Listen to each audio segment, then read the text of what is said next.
In this episode of Drinking Made Easy, we take a trip to the Cape. We take a dip, a leap, and a spill. It's Drinking Made Easy, Cape Cod. I'm Zane Lamprey, and my job is to drink. I'm traveling around with my mascot, Steve McKenna, and my buddy Pleplius, as we explore the local drinking cultures, customs, and cocktails. Along the way, we'll soak in the local flavor in an effort to make drinking easy.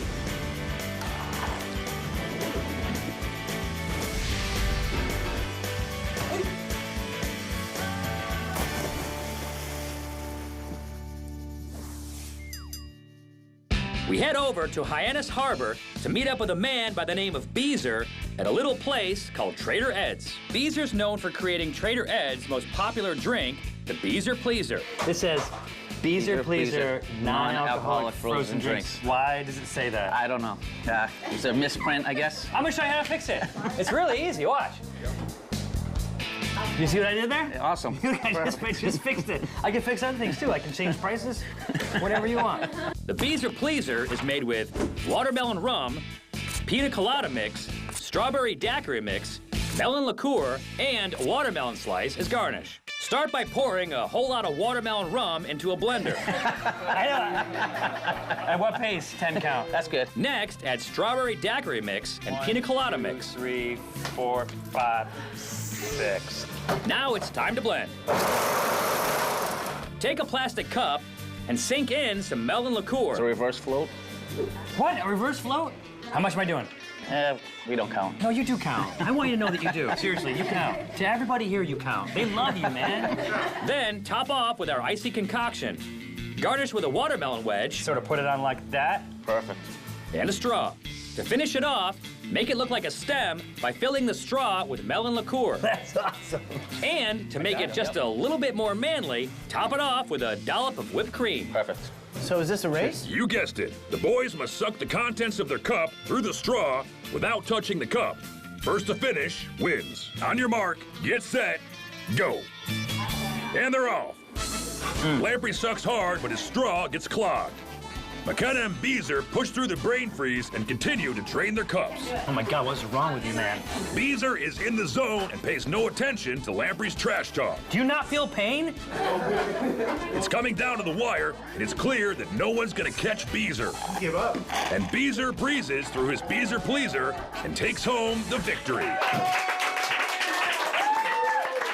How did you do that? Doesn't your head hurt? Yeah. Do you feel like you're gonna pass out or vomit? Yeah. Wow, that was impressive. Now that we've shown how manly we are, I asked Beezer about the famous Trader Ed's belly flop contest. We have a belly flop contest once a year for a charity event that we have. Last year, a friend of mine, Johnny English, took first place in it. What did he do? That was so awesome. It wasn't awesome, it was pretty disgusting.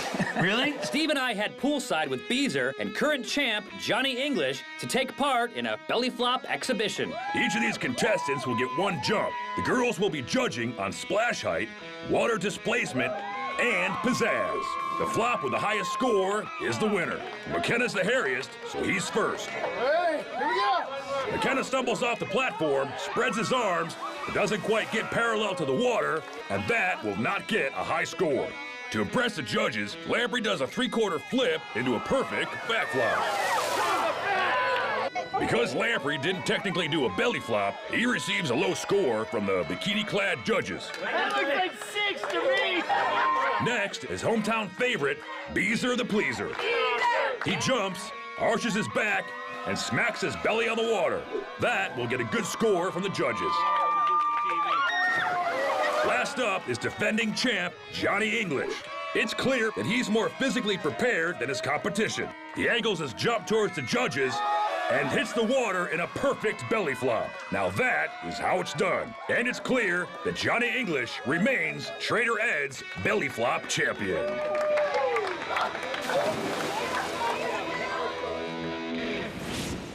Our next stop is Truro Vineyards. I've consumed a lot of wine, so I decide to give props and give back by bottling some. So I have winemaker David Roberts put me to work. I will not break a bottle, I promise. Come on, man. Was that me? No. This machine was not designed to handle this bottle, so it drops them once in a while. We're packaging Churro's Lighthouse series, which come in special lighthouse-shaped bottles. So this whole system was made for a standard wine bottle. Right, and there's different changeover parts. We use a little of each on this just because of the funky shape of the bottle. How many different varietals? 16 different wines. Oh, wow. And what kind go into the lighthouse bottle? Well, what we're bottling right now is called a Moore's Diamond. Very grapey, very aromatic, kind of off-dry wine. This is a design that's unique to you guys? Yes, we own that mold. Come on, Steve. You gotta keep up, brother. Get the boxes down here. A lot of and try wine, to keep the a lot of wine inserts the in. bottle. As they enter the line, the bottles are picked up and washed to ensure there's no outside contaminants. In case there's any cardboard dust in the bottle. Next is the gas purge. A small amount of nitrogen is shot into the bottom of each bottle. The layer protects the wine from oxidation. The objective is to have the wine not touch air from Not touch oxygen. Now, the bottle moves into the filler. A pressure-sensitive valve ensures the bottles are filled consistently. It's just gravity-fed valve. As the bottle comes up, pushes that valve open, it just fills up to the O-ring on the valve and stops. Every bottle's gonna be the same. We check in the morning, first few bottles off, we'll measure out, make sure it's 750 milliliters. Then it moves down the line where a cork is added. Because of the unique shape, each bottle has to be capped and labeled by hand. Can we do that? Absolutely. So Steve and I head over to the labeling station to finish off the process. It's not capsuled or labeled on the machine. We do that by hand right here at this station. It's a heat shrinker, this PVC plastic. Okay. I put them on here in the box. All right, so put it on and then... Yeah. After the cap is in place, the neck is exposed to high temperatures, which shrink the plastic and seal the bottle. Do I need to line it up, or is it going to do it? No, it'll be fine. So 1001. So give me a grade on that one. That's perfect. The last step is putting on the label. All right, Steve, your turn. David shows Steve how to properly place the labels. And in the bottom edge of the door up at about 3 o'clock, and then you just pop that actuator and it puts the labels on. That's dead center on the door. And then the back is over with a little notch. That's exactly what we want to see. After a little bit of practice, Steve finally gets the hang of it. Good job. So if you didn't have this custom bottle, they would come right off the line. Correct. Into the boxes. Capsule, ready to go into the shop or be delivered to local restaurant or liquor store. Steve finishes off the last bottle, and our special box of wine goes onto the pallet. Coming up on Drinking Made Easy, the first ever Drinking Made Easy Sextathlon.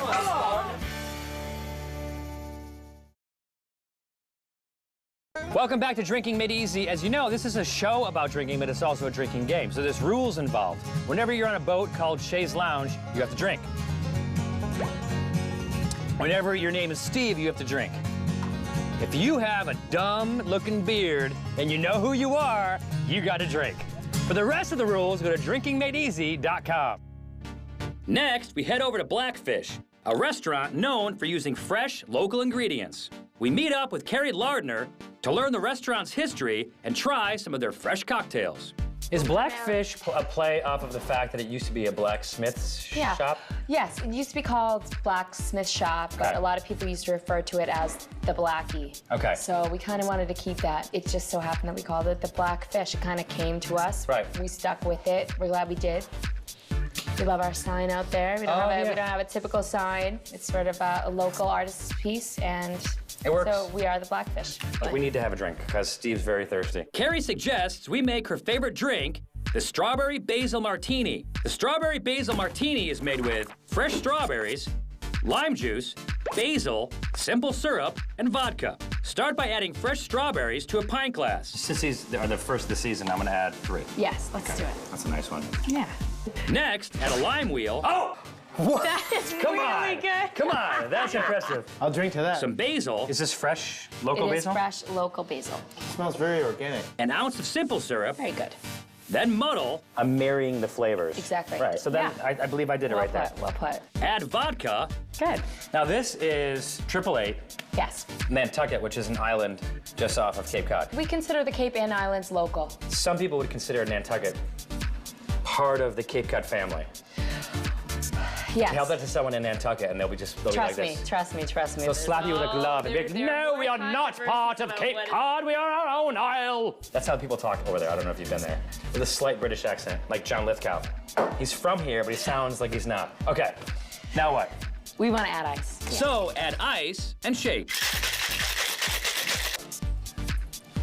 Come on, baby. Come on. Be on the money. Keep pouring. Oh, yeah. I knew it was there.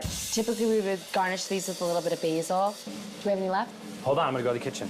While I'm in the kitchen trying to find more basil, Steve and Carrie go behind my back. It's going to take a while. What? To find basil? I don't know. We should both drink ours. Okay. Can I chug them? Yes. Cheers.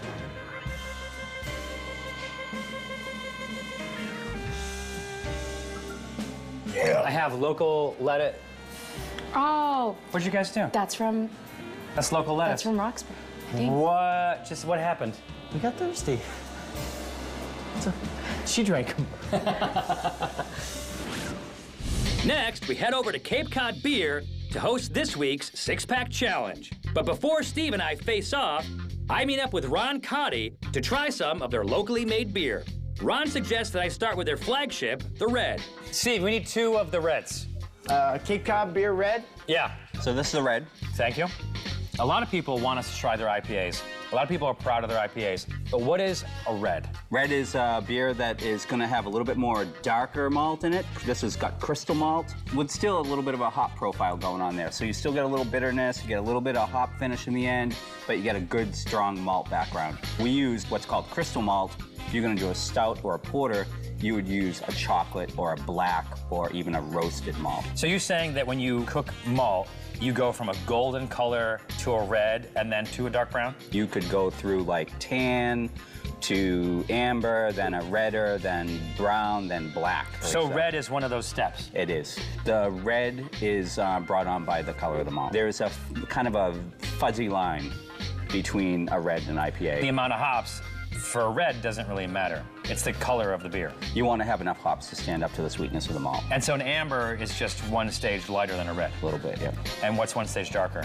You might get into a porter. A porter. Now that I've tasted their beer, it's time to prepare for the six-pack challenge. So I ask Ron and the rest of the brewery who they think will win. So I'm going to challenge Steve in a Cape Cod beer sextathlon, which has nothing to do with sex. It has all to do with beer. So it's me versus Steve. Who do you choose? I'd say you'd have the advantage. Of course I do! Okay, so who's picking Steve?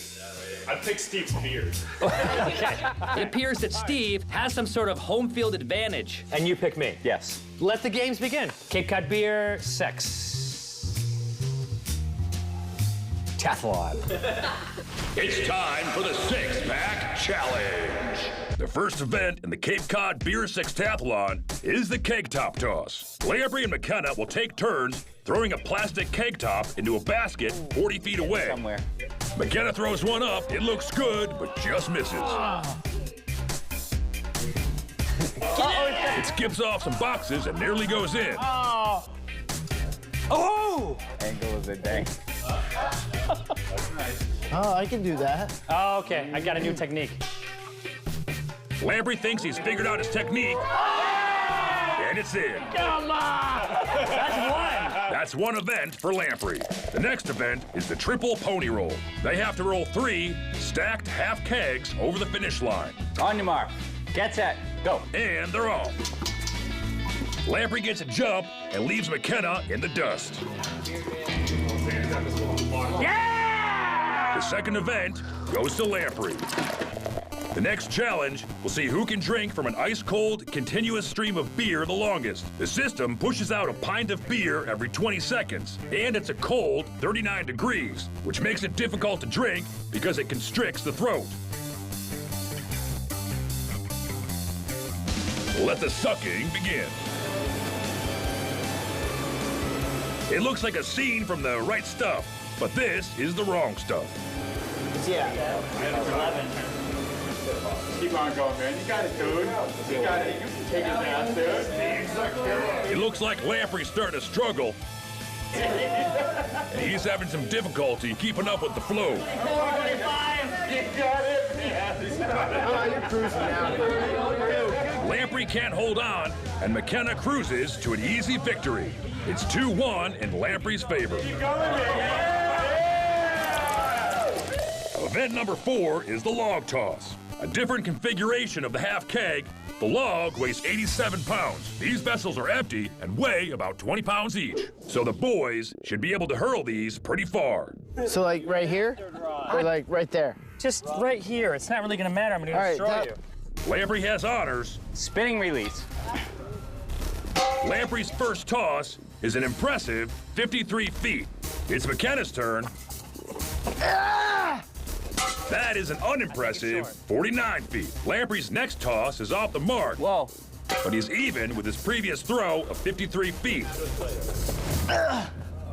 McKenna's next attempt, 54 feet, 1 foot longer than Lamprey's best. He beat me? I say he's got you by about a foot. Lamprey digs deep for his last attempt.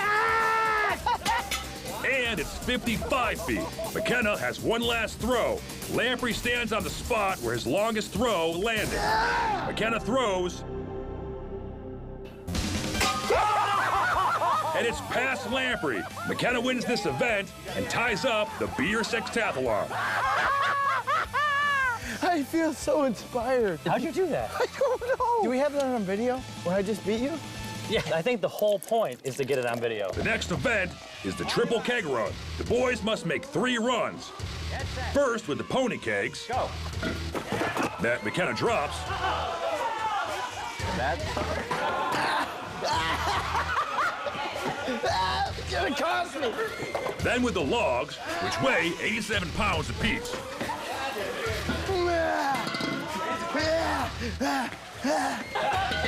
Then they have to move to the full keg, technically a half barrel, which weigh 160 pounds. Lamprey wins and easily takes back a lead of 3-2. Got me on that one. The last event is the pallet jack. The first person to get his pallet across the line is the winner. Go. And they're off. And they start jacking.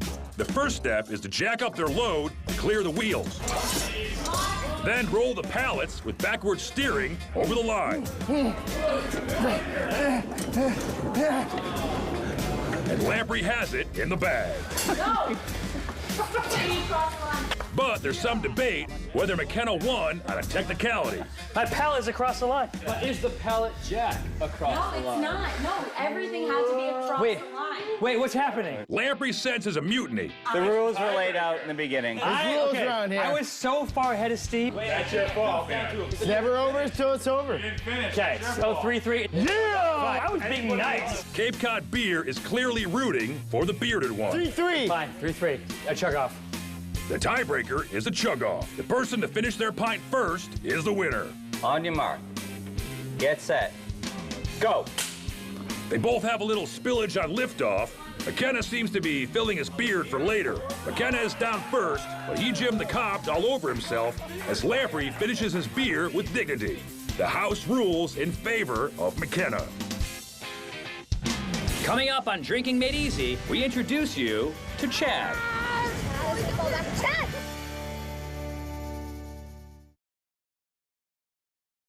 Welcome back to Drinking Made Easy. For a list of the locations we went in this episode, as well as the cocktails we made. And the things that we forgot. Why are you pointing at me? Because you're Are you directing me? Yeah. What? Go to drinkingmadeeasy.com. Get your stupid lumberjack hands off me. You look like the guy in the brownie toilet paper roll. Oh, I'm gonna tell you. I got you in the headlock. Our next stop is over in Wellfleet at one of the coolest spots on the Cape. Nestled in the dunes over Cahoon Hollow Beach, Beachcombers is Cape Cod's only oceanfront restaurant and club. We sit down with the owner to find out the story behind this historic beachside club. How long has this place been yours? 34 years. It was a restaurant. Oh, it was a restaurant. Since 1953. Before that, it was a life-saving station. And how did you come to own the place? I met a guy in a bar one night. Said it was for sale. He goes, should go come down and look at this place. That's how a lot of good places Yeah. get started. I was in a bar one night. I'm told that while we're here, we have to try their signature drink, the Goombay Smash. We make it in jugs. You pre-mix it Okay. with the rum and the juices. Preferably let it sit overnight. It kind of ferments a little bit. What's that? That is the Goombay Goombay Smash. Smash. And so you guys make a bunch of these before a big weekend, right? I've got about, I don't know, 10 of those. To keep up with the weekend rush, Beachcombers pre-mixes the Goombay Smash in marked containers. We got rum up to... Boom, apricot brandy. Wow, it's so easy when you actually have the line. Shake it up. You want to try a sip of that? Yeah. There you go. There you go. There you go. There you go. You're going to want to get some of it in your face. Come here, let me see the beer. Yeah, get a little bit. Yeah, there you go. Bring it out. Bring it out. Bring it out. What do you think? Yeah? That's a lot. Hold on 1 second. Don't move. Steve tainted that batch with his beard, so I decided to make everyone a smaller, cleaner version. The Goombay Smash is made with amber rum, coconut rum, pineapple juice, orange juice, apricot brandy, and dark rum. Start with a ½ ounce of amber rum, then add a ¼ ounce of coconut rum. 1 count. Okay. 1, stop, thank you. Oh, Jesus. The opposite of what you just said. ½ ounce of apricot brandy. This one. Stop. It's almost Quick, like stop before I even start. Roll into a shaker, and top it off with dark rum. As I try to get these drinks out the door, I notice that Tad the sound guy is preoccupied. Chad! I'm trying to shoot something over here. Will you stop drinking the Goombay Smash? Tad's our sound guy, and he's very good at his job, but sometimes we force him to get in on the fun. You want to try this? And after a few drinks, he goes from Tad to his Steve McKenna alter ego, who we lovingly call Chad.